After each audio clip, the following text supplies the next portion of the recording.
After a campaign period pockmarked with violence, Haiti's long-delayed elections are finally taking place amid a climate of terror, according to one human rights group.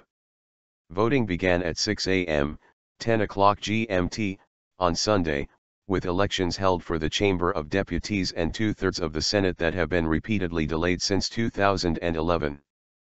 Polling stations will close at 4 p.m. local time.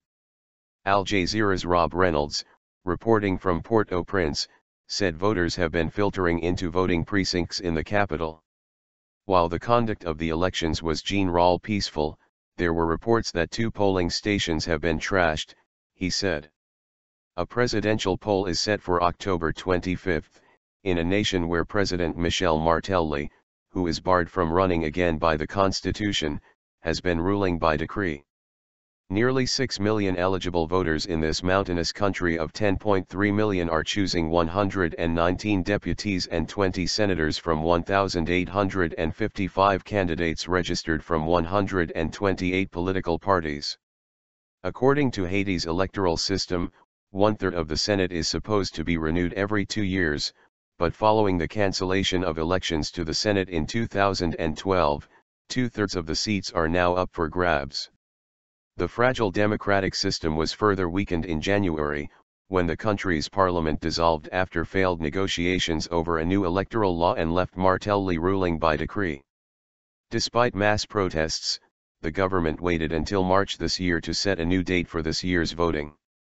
The elections, and the overhanging potential for violence, must also contend with another challenge, a record number of office seekers.